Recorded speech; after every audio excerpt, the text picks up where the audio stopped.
মরলা মাছ এমন একটা মাছ যে ছোট মাছের নাম মনে করলেই মোরলা মাছের কথা মনে পড়ে।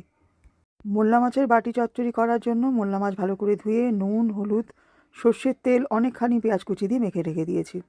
এদিকে সরু সরু করে কেটে রাখা বেগুন এবং আলু দুটোকেই আলাদা আলাদাভাবে ভেজে রেখেছি।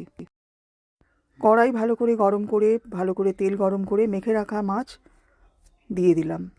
মাঝে মাঝে উল্টে দেব যাতে দু পিঠই ভালোভাবে রান্না হয়ে যায়, যাতে ভেঙে না যায় সেটাও কিন্তু দেখতে হবে। এবার এর মধ্যে মিশিয়ে নেব ভেজে রাখা আলু এবং ভেজে রাখা বেগুন। মিশিয়ে নিয়ে বেশ খানিকটা ধনেপাতা দিয়ে দিলেই মোরলা মাছের বাটি চচ্চড়ি রেডি। খুবই ভালো হয় খেতে। আমি এই প্রথমবার বানালাম, কিন্তু খেয়ে আমার খুব ভালো লেগেছে বলে ভিডিওটা তোমাদের সাথে বানিয়ে শেয়ার করলাম। তোমরাও কিন্তু আমার মতো এরকম রেসিপি ট্রাই করে নিতেই পারো। আর কীরকম লাগলো অবশ্যই কিন্তু কমেন্ট করে জানিও। আর যদি ভালো লাগে অবশ্যই শেয়ার করো।